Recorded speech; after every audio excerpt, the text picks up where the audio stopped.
Hello and welcome back to Gasbutio Tabletop Football here at Gasbutio Stadium, where you are looking directly at the blue and white behind goal terrace that I have been working on over the winter.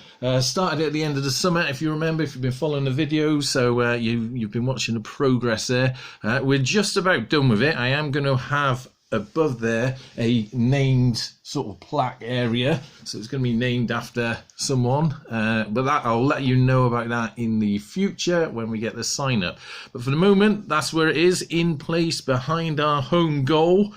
And let's have a talk through how we got there. You probably, if you've watched the other videos, you know generally how it's come about. So this is built out of MDF A4 sheet that is 3mm thick, cut into strips and glued with, I use a Gorilla Glue in the end. That seemed to be the best one for sticking it all together. There's a lot of cutting and slicing and gluing and clamping, but eventually we did get there, and it is quite sturdy. I mean, it feels fairly solid, but that is just strips that are effectively so sort of wide, stuck together in a step manner, and then supported with these side pieces.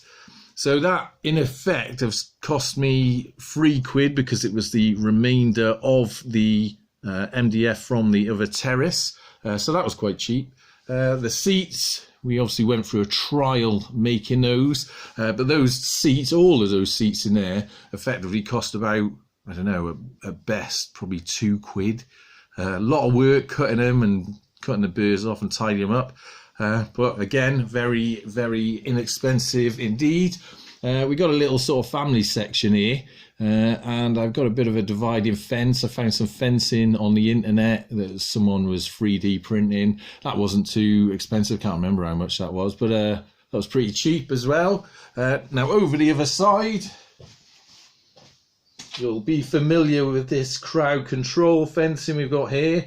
I found on eBay someone was getting rid of, I think, 10 pieces of that, and that cost about, how much was that? Something like a £5 or something. So I have cut it all up to fit the slope up there. That separates the away end, full of dirty red looking Teds and whatnot in there. And then, of course, the most expensive part of it, to be honest with you, is the fans. So the fans, I've been buying some of them straight from Zwego, and I've been putting all the red and orange and green type chaps in there. You'll be familiar with some of them ones. And then I got some painted fans off Stephen Jeffrey, S66 Owls. I plonked them in as well, and they really sort of add to the effect of all the Rovers boys in there. Also got off him some of Stewart's, so they're lined up. A little bit of a fracas going on there. And to go in there, once I've had it all settled in, I think knocking around here, we've got the, yes, here it is. Got the old police set. The police set I got in a job lot off eBay. I do like looking at my job lots on eBay. You can pick up all sorts of things, not just the Butio, but all sorts of bits and pieces. And what I find with job lots, you tend to have a bunch of stuff. One or two items you want, one or two items when you get it are a bit of a surprise. A lot of it is sort of dross, but it is generally a good way of buying stuff and saving yourself a bit of money. So there we have it, blue and white behind the goal terrace, virtually complete and in place, and that really does now bring Gasbutio Stadium together. There's not too much more we're going to add really in way of stands. I kind of like it low profile so we can reach over and actually play on the pitch.